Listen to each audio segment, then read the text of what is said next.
waxyaabaha badiya waxa kamid ah culimadu yiraahdaan fadiilatu ijtimaa'i al-a'maal ba'd al-a'maal haddaad maalin isku samayso ay kulmaan iyana way tirabataan maxaa kamid ah haddaad waa barisato adoo sooman maalin hadday isugu ka kulmaan soon iyo miskiin aad quudiso iyo janaasa aad raacdo haddaad kulmisato soon iyo janaasa aad raacday iyo miskiin aad quudisay iyo qof buko aad soo booqatay afartaa camal haddaad maalin kulmiso nabigu wuxuu leeyahay qof kuma kulanto ilaa maalinta qiyaame waxa lagu yiraahdaa jannada albaabadeeda ka doonta ka gal maanta aad soomanayd adigoo sooman baad janaaso raacday xabaalahaad geyso waad soo aastay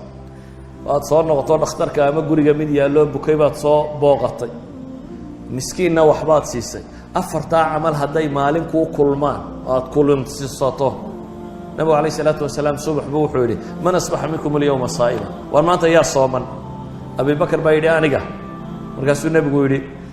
maanta yaa raacay man tabica minkum alyawma janaasa yaa janaasa raacay abi bakr baa yidhi aniga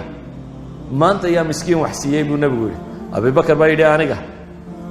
maanta yaa soo booqday buu yidhi qof buka abu bakr baa yidhi aniga markaasuu nabigu yidhi majtamacna fi imri'in ilaa dakhala aljanna marka laydin leeyahay abu bakr dad buu u fadli badnaa cidna ma hadde bilaash ma aha wax lagu fadli batay waa iimaan iyo acmaal waa acmaal ay sameynayeen dadka kariyo u feejignaayeen waliba culimada badh baa waxay yidhahdaan salaad subax baa su'aalaha la isweydiinayay salaad subax intuu ku soo socdo intanba soo sameeyey idan ayuha alxiba waxaynu u baahannahay inaynu acmaasheenna tiro badino kow siday u kala fadli badantay inuu ugu dadaallo waxyaabaha ugu fadli badan le baryada ilaah iyo ducada iyo dikrigaasaa ka mid ah salaadaha iyo wakhtiyada la tilmaamay baa ka mid ah waxaasoo acmaal aynu soo sheegayna bay ka mid ah ilaahay waxaan ka baryayaa subxaana wa tacaala inuu acmaasha inaga aqbalo siday u kala fadli badantayna inuu ina waafajiyo bishaasi intuu dembigooda dhaafay inuu inagu daro intii naarta laga xoreeyay inuu inagu daro intii camalkooda la aqbalay in alla subxaana wa tacaala inaga yeelo inaga iyo inta muslimiinta ee kaleba inteennii dhimatayna in ilaahay u naxariisto inta noolla alla uga daba naxariisto